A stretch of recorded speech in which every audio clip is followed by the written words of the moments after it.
What's up guys, welcome back to another video on Pure Panorama. I was originally planning on trying to drop the drive shaft out of the Cummins and getting that carrier bearing in the last U-joint replaced, but the plans have changed due to just getting a little bit of a late start today and it already being early afternoon. I have to be a couple places later this afternoon, so I've decided to go ahead and basically start to go back underneath the truck and wire wheel the frame, try to get it degreased, and maybe we can get some rust reformer on some of these spots to start getting it prepped to hit with the undercoating. I do have a bunch of cans of undercoating here already in the garage. We do need to buy some more of it so I can get that this week. So I think that is what the plan is for today.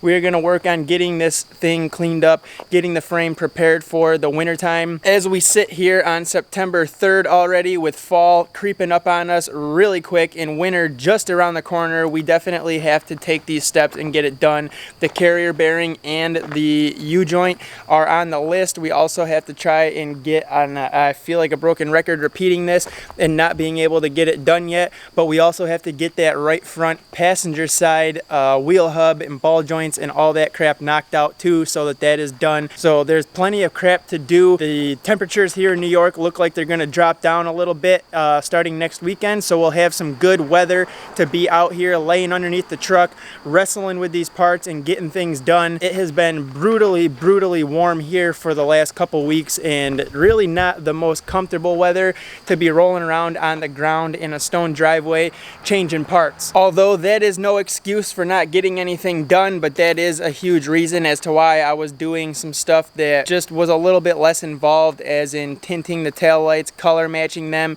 and doing some things to try and turn the appearance of the truck around. It's basically because I did not want to be out here in the humidity with a bunch of stone and stuff stuck to me, because obviously I can't get it into the garage and roll around on the concrete floor yet. But we have been working on that this past weekend, trying to get that situated and organized so we can open it up, fit the truck in there this winter, and keep doing installs and mods and pumping out content for you guys in the channel this winter. So that is the plan today.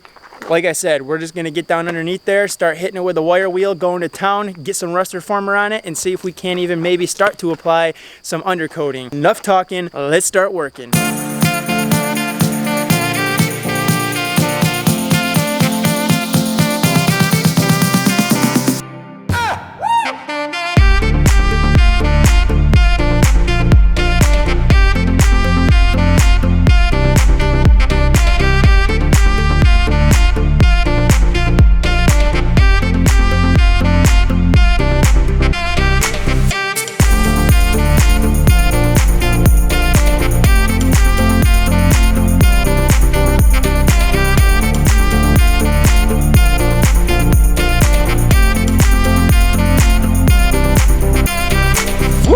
So what a little exercise that was, guys. We got under there, we spent a little bit of time going to town with the wire wheels, the wire brushes, got it all sprayed down with purple power, and just enjoyed this heat with a little water running down on us as we sprayed the whole underside of the truck and the frame to rinse it off with the hose after hitting it with the purple power to degrease it. I'm currently in the process of just letting the frame and everything dry on the truck, letting the ground dry out just a little bit, and then I'm gonna roll right back underneath there, and we are going to start hitting it with the rust reformer, spraying those areas that need to be sprayed, which is a lot down underneath there.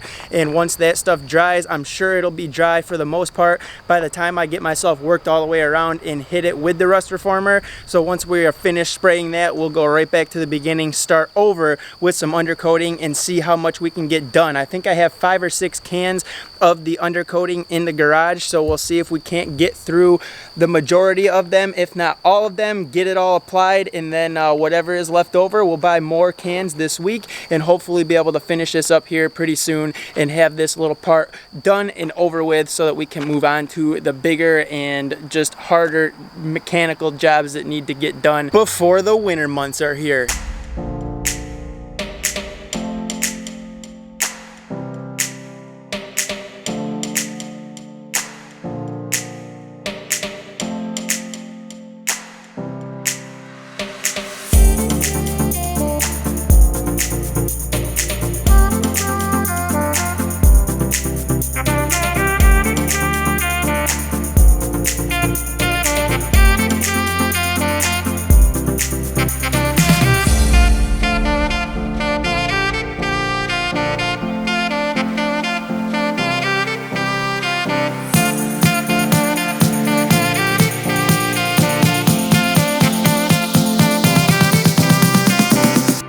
So after a long few hours, we finally have got 5 cans of undercoating on the frame of the 24 valve, and let me tell you, I do not miss doing that stuff on a daily basis. When I used to work for the car dealership, it is a messy job. Granted, we used to be able to get the vehicles up on a lift and we weren't on our back rolling around in the mud, the dirt, and all that crap, so we were in a little bit better of conditions, and we'd wear full body suits with our respirators. It still sucked. We still had to wipe ourselves off with mineral spirits, lacquer, paint thinner, whatever you wanted to use to get it off you. And before anybody goes and freaks out about me not taping anything off on the truck, I just want to ask you one question. Do you think if you took your truck to a shop to get it undercoated that they're going to mask and tape off everything on the truck before they spray it? Hell no, they're not going to do that. That's a freaking waste of time when you can just take a rag with mineral spirits or some type of a solvent and then wipe the truck down afterwards, and it gets any overspray that may have gotten on the body right off of it. So you don't need to go and waste your time taping this crap off. You can just use like a paint thinner, slightly diluted, and or a mineral spirits solvent to go and wipe this crap right off if you do notice that you have any overspray. But today is a pretty calm day. Yes, there was overspray floating around, but it doesn't appear that I have a whole lot on the truck. A little bit probably, but it's nothing that really stands out to the naked eye that I can see. And I'm also not too concerned about that because remember, we still have to go around the truck and hit it with a cutting compound and the wool pad, and then repolish it with a polishing compound and a polishing pad. So that is mainly why I wanted to get this undercoating done before we did that, so that any overspray that did get on the truck, I knew we would be able to just get it off once we go back over the body of the truck and try to clean it up a little bit more. So the goal is to finish getting the undercoating and stuff done. I'm trying to think smarter, work smarter, not harder type of deal. Get the undercoating done, and then we'll go back over the body and try to get that wrapped up before winter time. So I'm thinking that I'm definitely gonna have to go over the truck again with some more undercoating. 5 cans really isn't enough probably for a frame of this size, but we are just gonna drive it for a few, give it some washes, see what areas hold the undercoating, if there's any areas that don't hold it and it falls off or whatever. Basically telling me that I didn't get them well enough with the wire brush or the wire wheel, then we obviously are gonna have to go back over those areas and continue to spray some stuff. So I'm sure that we're not done here. We're definitely gonna have to add a little bit more to it and do some touch-ups to it before winter really gets here. Maybe even go over it one more full time. For now, I'll show you what we got covered and how it turned out, and then we'll, like I said, we'll play it by ear. We'll drive it for a little bit, see what other areas we have to hit again and touch up, and before you know it, winter will be here and it'll be put to the test. I've done enough rolling around on the ground, so I'm just basically gonna show you what we got up in here, and then we will go over the other parts later.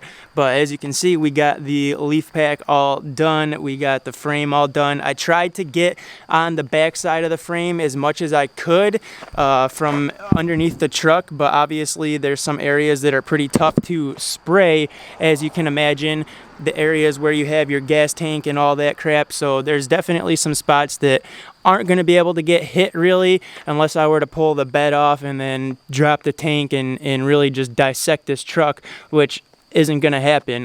It's the only truck I have and I don't have time for that. But we do have everything done here on the back. As you can see, this side is looking good.